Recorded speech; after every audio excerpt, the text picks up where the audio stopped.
दोस्तों स्वागत है आप लोग के हमारे चैनल आकाश एजुकेशनल के ऊपर। आज के वीडियो में हम लोग पढ़ने वाले क्लास 10 का पॉलिटिकल साइंस का चैप्टर नंबर 2 जिसका नाम है द इलेक्ट्रल प्रोसेस।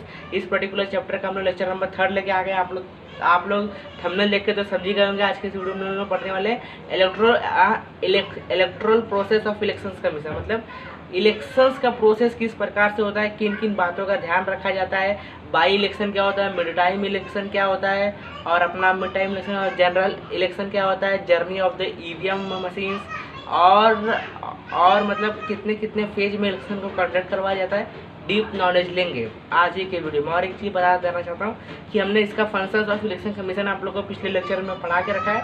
आप जाके प्लीज़ प्लेलिस्ट में या फिर वीडियो सेक्शन में जाके आप उसे देख सकते हैं। हमने कल ही के दिनों वीडियो अपलोड किया था, ज़्यादा दिन नहीं, सिर्फ कल के दिन। तो आइए आज के वीडियो को शुरुआत करते हैं बिना किसी देरी से। तो आइए हम चलते हैं अपने बुक के स्क्रीन के ऊपर। बताया क्या क्या प्रोसेस है, आइए मैं अभी बताता हूँ। यहाँ पे क्या लिखा है, स्टेबलाइजेशन ऑफ कॉन्स्टिट्यूशन। पहली बात तो आप भारतीय संविधान को स्टेबलाइज करो। फाइनलाइजिंग वोटर लिस्ट, आप वोटर लिस्ट जारी करो, जो इसमें आप लोग को पहले ही बताया। फिर क्या लिखा है, nomination of candidates and security of their nomination form. जो कैंडिडेट फॉर्म भर रहा है इलेक्शन लड़ने के लिए उसका बैकग्राउंड चेक कर लो, जो मैं आपको पहले ही बताया।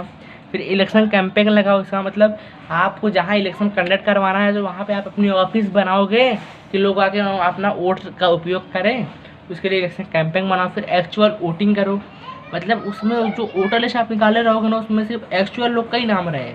फिर क्या, कोटिंग ऑफ वोट्स, मतलब फिर आप वोट्स लेने के बाद उसको कुकिंग कर दो। फिर रिजल्ट ऑफ इलेक्शन, इसका मतलब ये होता है, देखिए अगर कहीं भी इलेक्शन हुआ, लोगों ने अपना वोट दे के चले गए, तो वो जो वोट दे के चले गए, अब जो वोट आपको मिला वो उस वोट को आप प्रोटेक्शन दे के सही सलामत से उसको आप स्टोर रूम पे रख दो। तो मतलब स्टोर रूम पे इसलिए रख दो क्योंकि कल सुबह इसकी काउंटिंग होने वाली है कि कौन सी पार्टी जीती। फिर रिजल्ट ऑफ इलेक्शन, उस इलेक्शन का रिजल्ट जारी कर दो कि हाँ ये पार्टी जीत गई, ये पार्टी हार गई, या तो कोई नहीं जीती, क्योंकि कभी कभी ऐसा भी होता है। फिर resolution of disputes regarding election, अगर इलेक्शन करवाते समय कुछ भी दिक्कत परेशानियाँ हो तो उसको रिसॉल्व करो, जो कि मैं आप लोग को अभी 2 से 3 मिनट पहले ही बता के आ रहा हूँ, जो कुछ ज़रूरत इतनी बड़ी नहीं है। फिर बोल रहा हूँ दोस्तों, इस चार्ट को याद रखना, ये चार्ट पूछ सकता है बोर्ड एग्जाम में। ये यहाँ देखिए, यहाँ पे लिखा भी है IMP क्वेश्चन, जो आप लोग IMP मांगते हो ना, यही सब IMP होती है और कुछ नहीं होता। यहाँ पे क्या लिखा है, रिस्ट्रिक्शन ऑफ द कॉन्स्टिट्यूशन, इसको मैं पढ़ लेता हूँ इसमें। The total number of member in Lok Sabha is 543. However, this member elected, every member represents one constituency. It means there are 543 constituencies. Lok Sabha creating constituency is the responsibility of the Delimitations Commission of Election Commission. The Delimitations Commission does not succumb to any pressure while restricting the constituency. इसका मतलब ये होता है दोस्तों कि जो हमारा जो भारतीय देश का जो लोकसभा इलेक्शन है, यहाँ पे 543 मतलब 543 सीटों पे इलेक्शन करवाया जाता है। 500 मतलब इसका है कि इलेक्शन कमीशन के द्वारा सिर्फ 543 ही सीट्स पे इलेक्शंस को कंडक्ट करवाया जाता है। इसका मतलब ये है, मुझे उम्मीद है कि समझ में आया होगा। What is code of conduct, मेरे दोस्तों ये तो भूल के ही मत जाना, ये पेपर में पूछने के बहुत हाई चांसेस होते हैं। क्योंकि इस चैप्टर से यही एक ऐसा क्वेश्चन है कि इसके चांसेस कई गुना बढ़ जाते हैं। यहाँ पे देखिए मैं आपको आंसर भी टिक मार्क रख करके रखा हूँ। ये सब आप लोग को ये लेक्चर खत्म होने के बाद हमारे टेलीग्राम ग्रुप पे मिल जाएगा, तो आप वहाँ जाके हमसे ज्वाइन हो सकते हो। आप लोग को वहाँ पे एकदम प्रिपेयरिंग नोट्स मिल जाएगा। देखिए हम लोग कोड ऑफ कंडक्ट समझते हैं, what is code of conduct. तो ये पॉइंट नंबर फर्स्ट हम लोग यहाँ से पढ़ेंगे, क्योंकि इसका मेन आंसर यहीं से शुरू होता है। तो देखते हैं क्या लिखा है, the code of conduct is one of the measures adopted by the election commission. इसमें ये बोला गया है कि जो कोड ऑफ कंडक्ट है उसको एडॉप्ट कौन करता है, election commission. Code of conduct की बात को उसमें मतलब जो बातें रहती है वो कौन किसको सुनाता है, इलेक्शन कमीशन। देखिएगा, in the last few decades the election commission has uses its power to control malpractice during election. अभी कुछ सालों से इलेक्शंस कमीशन जो है कोड ऑफ कंडक्ट का मतलब पावर यूज़ कर रहा है। पावर यूज़ करने से माल प्रैक्टिस को कंट्रोल अपने कर रहा है इलेक्शन के दौरान। अब देखिए आप बोलोगे भाई माल प्रैक्टिस क्या होता है। माल प्रैक्टिस ये होता है कि मतलब आपने किसी को वोट दिया, वो वोट किसी ने चोरी कर लिया, उसी को अगर सामने वाला वो वोट को चोरी करके दूसरे पार्टी में वोट में अपने में मिला दिया, उसी को हम लोग माल प्रैक्टिस कहते हैं। इसको भी कंट्रोल किया गया हुआ है पिछले कुछ सालों से। फिर पॉइंट नंबर 3 क्या कहता है, the code of conduct explain the rules that are to be followed by the government, political parties and voters before election during elections. और साथ ही साथ कोड ऑफ कंडक्ट में ये भी एक्सप्लेन किया जाता है कि रूल्स मतलब ये क्या, रूल क्यों एक्सप्लेन किया जाता है कि रूल इसलिए बताया जाता है कि मतलब हम इस रूल से इलेक्शन हम करवाने वाले हैं, और उस रूल को गवर्नमेंट को भी मानना है और पॉलिटिकल पार्टीज को भी मानना है, और इलेक्शंस को मतलब जो आम जनता जो वोट देने वाली है उनको भी मानना है। अब आपके इलेक्शन के जब तक इलेक्शन ख़त्म नहीं हो जाए। अब आप बोलोगे एक बात बता भाई, एक गवर्नमेंट पॉलिटिकल पार्टी क्या होती है, पहले दोनों का मतलब बता देखिए। गवर्नमेंट मतलब वो होता है कि मतलब कौन सी पार्टी सत्ता में आई है, सत्ता मतलब जिस पार्टी को 50% से पूर्ण बहुमत की सरकार बनाई है। और पॉलिटिकल पार्टी से होती है कि जो ओपोजिशन में बैठी है उसको हम पॉलिटिकल पार्टी कहते हैं, और जो सत्ता में जो पावर में है उसको हम लोग गवर्नमेंट कहते हैं। दोनों का डिफरेंस बिटवीन समझ गए होंगे। पॉइंट नंबर 4 पढ़ते हैं, even the government can not violate this rules. इसमें ये भी बताया गया है कि यहाँ तक जो कोड ऑफ कंडक्ट के द्वारा रूल बनाया जाएगा उसको गवर्नमेंट भी अपने मतलब उसको वायलेंस नहीं कर सकती, मतलब उस रूल्स को मानने के इनकार नहीं कर सकती। आगे क्या लिखा, due to the strict observation of the code of conduct in the last few elections the common कि मालूम होगा था कॉमन वोटर्स है कॉन्फिडेंट। अब बता भाई कॉमन वोटर क्या होते हैं, मतलब आम जनता जो आप और हम हैं, लेकिन आप अभी एडल्ट नहीं है, आप अभी वोट नहीं दे सकते। आप 18 साल प्लस होने के बाद वोट दे सकते हो अगर वोटिंग कार्ड आपके पास है। तो आइए नेक्स्ट टॉपिक पढ़ने क्या लिखा है, challenges in conducting free and fair election. कौन कौन से चैलेंज देखने को मिला कि जब फ्री एंड फेयर इलेक्शन को करवाना पड़ा। भाई फ्री एंड फेयर इलेक्शन क्या होता है कि मतलब उस इलेक्शन में कोई घोटाला वोटाला ना हो। मैं आप लोग को पिछले अपने लेक्चर में बता के देखा हूँ, वो वीडियो में कल ही अपलोड किया हूँ, आप जाकर देख सकते हो। फ्री एंड फेयर एकदम बेहतरीन एक्सप्लेन किया, जाके वहाँ आप जरूर देखना। लेकिन पहले आप देखिए क्या है, फिर क्या लिखा है, if we take into account the size of our country and the number of voters conducting elections become a truly challenging task, the election commission has to work in according with the law will dealing with this challenges. Some of the challenges are mentioned below. देखिए हमारा भारत देश में अभी even current date में 136 crore plus जनसंख्या है, आबादी है, पॉपुलेशन से जो भी आप बोल लीजिए। ये जो मैं आपको बताया ये 2011 के सर्वे के अकॉर्डिंग बता रहा हूँ। अभी 2021 में सर्वे हुआ नहीं है, बिकॉज कोविड-19 पेंडेमिक के सिचुएशन में कुछ हुआ नहीं, तो अभी का पता नहीं है। लेकिन 136 करोड़ प्लस उस समय था। तो मतलब अब आप खुद अपने माइंड से सोच के देखो, 136 करोड़ ये लोग हैं, इनके बीच में फ्री एंड फेयर इलेक्शन का करवाना पॉसिबल है क्या? अपने आप में बहुत बड़ी बात है कि 136 करोड़ जनसंख्या में इलेक्शंस को भी करवाना बड़ी बात नहीं है, फ्री एंड फेयर इलेक्शन करवाना बहुत बड़ी बात है। तो देखिए अब उसमें परेशानियाँ क्या क्या देखने को मिली, तो आइए पॉइंट में लिखा है क्या लिखा है। पॉइंट नंबर 1 क्या लिखा है, misuse of money task place to a great extent during elections, the election commission has to take several measures to stop such a misuse of money. देखिए यहाँ पे ये बताया गया है कि जो भी पॉलिटिकल पार्टीज थी वो पॉलिटिकल पार्टीज जीतने के लिए क्या करती थी, आम लोगों को, कॉमन वोटर्स को बोलती थी भाई तू 500 रुपये ले वोट मुझे देना, तू 500 रुपया तो मुझसे ले ले लेकिन वोट मुझे देना। इसका मतलब क्या, मतलब वो हमारे वोट को खरीद रहे हैं, हम उनको, हमारा वोट देने का उनको मन नहीं है, लेकिन उन्होंने हमें पैसा दिया, उसके लिए हम उनको वोट अपना बेच दिए। सबसे पहली समस्या ये देखने को मिली। फिर दूसरी कौन सी समस्या थी वो भी देते हैं। पॉइंट सेकंड में क्या लिखा है, many political parties give election tickets to the candidates with criminal background, this results not only in criminalizations of politics but the elections commission also faces problem in ensuring that elections are conducted in free environment। उसके बाद क्या हुआ, जो political parties थी उनको थोड़ा और लालच आ गया। उनको लालच कैसे आया, जो भी पॉलिटिकल पार्टीज थी वो मतलब गलत आदमी को अपना टिकट देने लगी कि जो क्रिमिनल हो, आतंकवादी हो, टेररिस्ट हो, जिसने मर्डर किया हो, मतलब ऐसे लोगों को भी पॉलिटिकल पार्टीज टिकट देने लगी कि हाँ भाई आप हमसे टिकट ले लो, आप इलेक्शन लड़ो, उसके बदले आप मुझे पैसा दे दो। ये दूसरी सबसे बड़ी प्रॉब्लम देखने को मिला इलेक्शन कमीशन को। उससे क्या होता था, अगर पॉलिटिक्स में अगर आप खुद सोच के देखिए, अगर पॉलिटिक्स में सब क्रिमिनल भर जाएंगे तो हमारे देश का क्या होगा, लॉ एंड ऑर्डर का क्या होगा, सब कुछ तहस नहस हो जाएगा, सब बिगड़ जाएगा। तो वो एक फ्री इन्वायरमेंट नहीं रहेगी। ये दूसरी सबसे बड़ी प्रॉब्लम देखने को मिली। फिर पॉइंट नंबर 3 क्या था, another major challenging in violence during elections, the extent of violence has increase significantly during elections. All politics parties should help the election commission to control this violence।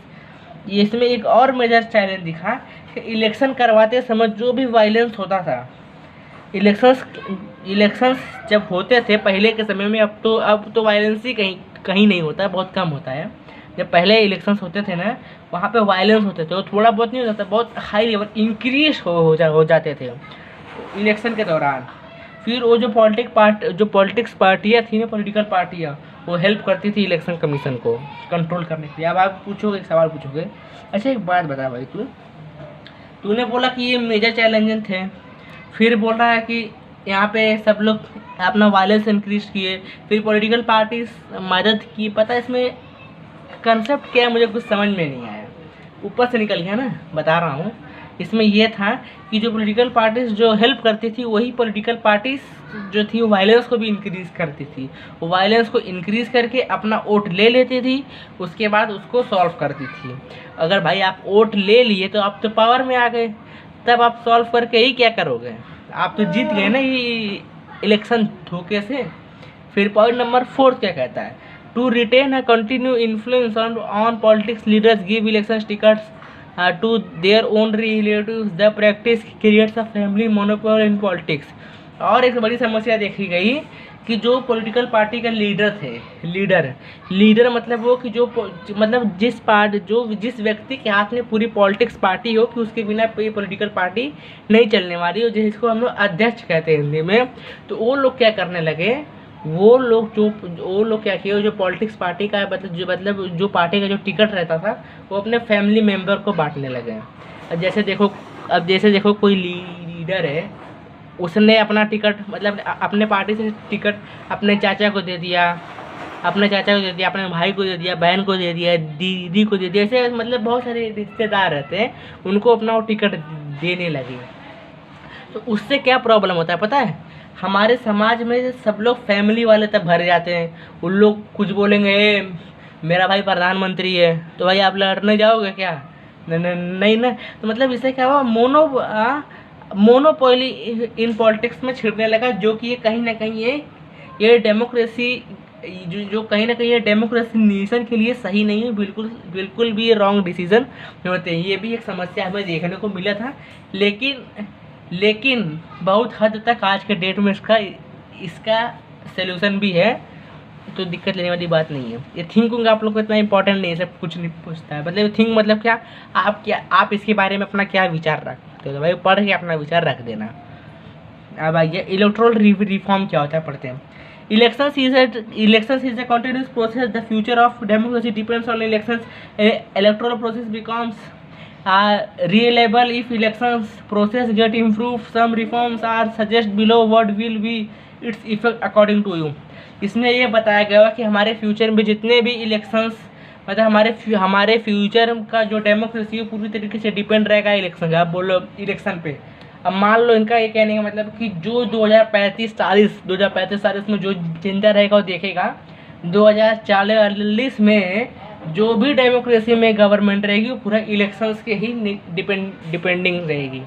तो अभी आप बोलोगे तो अभी भी तो वही है भाई, अभी भी है, लेकिन तब तक क्या रहेगा, तब तक पता है लोग एजुकेट हो जाएंगे, लोगों के अंदर समझ में आएगा कि कौन सी पार्टी सही है कौन सी खराब है, तब सब अपने मन से वोट देंगे।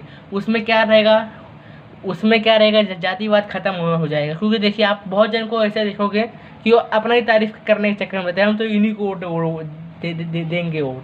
मतलब ये सब समस्याएं तब तक खत्म हो जाएगी, क्योंकि इसका रीज़न ये है कि तब तक सब एजुकेट हो जाएंगे, पढ़े लिखे हो जाएंगे।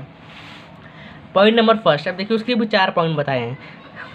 पॉइंट नंबर फर्स्ट क्या है, to increase participation of human in politics the political parties would even give 50% candidates to human candidates and try to ensure that they get elected. आज के डेट में लोकसभा हो चाहे विधानसभा हो, आप बोलोगे भाई लोकसभा विधानसभा क्या होता है। देखिए आप लोग ने अभी तक लोकसभा और राज्यसभा सुने होंगे, अगर कोई विधानसभा भी सुना होगा तो भाई अच्छी बात है, विधायक सांसद जैसे हम कहते हैं। अगर आप नहीं सुने रहेंगे तो आप दिक्कत मत लीजिए। आप लोग अगर आप लोग आर्ट्स स्ट्रीम से आगे अपना चूज करोगे तो आप वहाँ भी आप पढ़ सकते हो।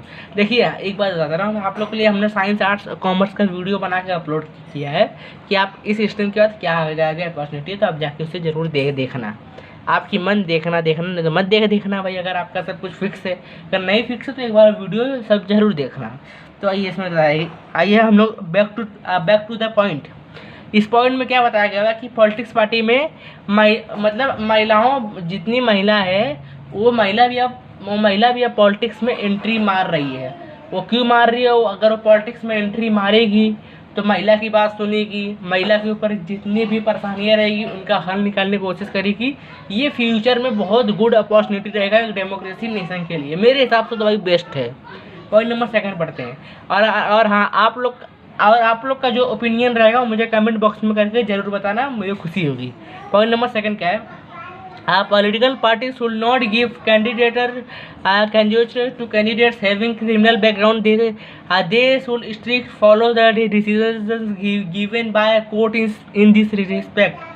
और फ्यूचर में और अभी भी जितने भी पॉलिटिक्स पार्टी है वो किसी क्रिमिनल बैकग्राउंड को अपना टिकट नहीं देंगे, क्योंकि हमारे जो भारत देश का जो सुप्रीम कोर्ट आप लोग को मालूम होगा जो कि दिल्ली में है। देखिए supreme court, high court, district court, 3 court होते हैं और सबसे बड़ा सुप्रीम कोर्ट होता है। सुप्रीम कोर्ट से बड़ा कोई कोर्ट नहीं होता। तो सुप्रीम कोर्ट ने अपना डिसीजन दिया था कि कोई भी पॉलिटिकल पार्टी क्रिमिनल बैकग्राउंड के कैंडिडेट को आप अपना टिकट नहीं दे सकते हो। और उस कोर्ट के डिसीजंस को, सुप्रीम कोर्ट के डिसीजंस को सारे पॉलिटिकल पार्टीज रिस्पेक्ट से सहित मानते हैं, मतलब इज्जत करते हैं उस डिसीजन की। तो मतलब 2035-40 तक हमें देखने को मिलेगा, जो जिंदा रहेगा वो देखेगा, मतलब में देखने को मिलेगा कि हमारे समाज में जो भी पॉलिटिक्स रहेंगे वो मतलब क्रिमिनल बैकग्राउंड से ना के बराबर रहेंगे, 0 हो जाएंगे। पॉइंट नंबर 3 पढ़ते क्या लिखा है, the government should take care of elections expenses to ensure that parties will not make misuse of money and mismanagement of money during elections can be stopped. देखिए पहले क्या होता था, सब पैसा दे के वोट खरीद लेते थे, लेकिन आने वाले समय में सब पढ़े लिखे रहेंगे, एजुकेट रहेंगे, सबको अपना अधिकार मालूम रहेगा। देखिए आज के डेट में आपको जहाँ रहते हो आप वहाँ भी बहुत लोगों से पूछना, ये बताइए कि आपका फंडामेंटल ऑफ राइट्स क्या है। इसको हम लोग हिंदी में कहते हैं कि मूल अधिकार। आप पूछना अपने आजू बाजू वाले से कि मतलब अंकल ये बताओ या भैया ये बताओ कि आपका मूल अधिकार क्या है। आप लोग को ये रिप्लाई मिलेगा, मतलब मेरे हिसाब से 60 से 70% लोग आपको ये रिप्लाई देंगे भाई मूल अधिकार क्या होता है। भाई जब पढ़ोगे तब मालूम पड़ेगा ना मूल अधिकार क्या होता है, तब तक सबको फंडामेंटल ऑफ राइट्स मालूम चल जाएगा, तो सब अपने हिसाब से वोट देंगे, तब तक ये सब झंझट उंझट नहीं रहेगा। फिर पॉइंट नंबर 4 क्या कहता है, representation of the people act should be amended so that candidates having criminal background would not be able to participate in election. यही बताया गया कि जो भी क्रिमिनल बैकग्राउंड से वो पार्टिसिपेट नहीं कर सकता इलेक्शन में, बस खत्म। अब आ गया आप लोग का journey from the ballot box of EVM machine. देखिए ये हमारा बैलेट बॉक्स है, हमारा पहला इलेक्शन इसी से हुआ था और हमारा ईवीएम है। यहाँ पे देखिए छोटे छोटे आपको बटन दिखेंगे, इस जो बटन है ना यहाँ पे आपके पॉलिटिकल पार्टीज का मतलब फ्लैग रहेगा। आपको समझ लो इसको वोट देना, तो आप जाके इसको दबा दोगे ना तो ये आपका वोट यहाँ जाके सेव हो जाएगा। ये जो जर्नी है बैलेट बॉक्स देखिए हमारे, मैं आपको पढ़ूंगा नहीं, एक्सप्लेन सिर्फ कर दे रहा हूँ, आप लोग खुद पढ़ लेना दोस्तों। पढ़ने जाऊँगा ऑलरेडी वीडियो 20 मिनट की हो गई है और आधा घंटा हो जाएगा, इसलिए मैं एक्सप्लेन कर दे रहा हूँ। 2 से 3 मिनट में वीडियो हो जाएगा एंड। देखिए ये जो बैलेट बॉक्स की जो शुरुआत हुई थी 1951 में, जब हमारे देश में 25 अक्टूबर के दिन, अभी हम लोग आपको बताया आगे, अभी कुछ देर पहले ही बताया आपको कि 25 अक्टूबर को पहला इलेक्शन हमारे देश में 1951 में हुआ था। तो जब इलेक्शंस हुआ था उस समय बैलेट बॉक्स होता था।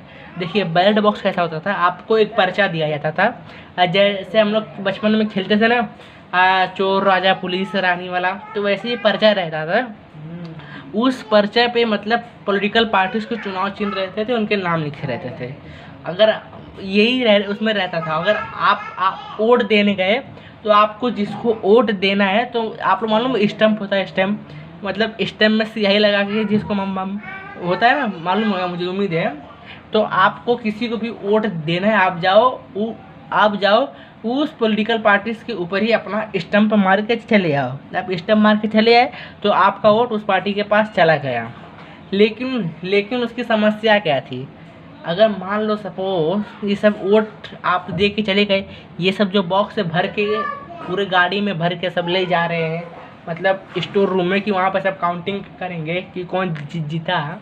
अगर बीच में ही अगर किसी ने गाड़ी को किडनैप कर लिया, पूरे गाड़ी को अपने कंट्रोल में ले लिया, और सारे और जितने भी उसमें पर्चे रखे रहेंगे, उस पर्चे को उसने एक्सचेंज कर दिया। उस पर्चे को अब उसने अपने ही पॉलिटिकल पार्टीज पे में मतलब स्टम्प मार के उसने एक्सचेंज कर दिया। तो बताओ उस कंडीशन में क्या होगा।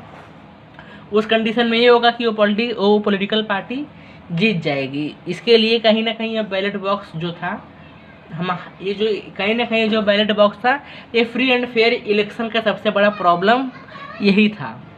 फिर लोगों ने जुगाड़ लगाया फिर क्या किया लोगों ने, इसका सोल्यूशन निकाला है। देखिए लिखा है the use of EVM machines started from decade 1990।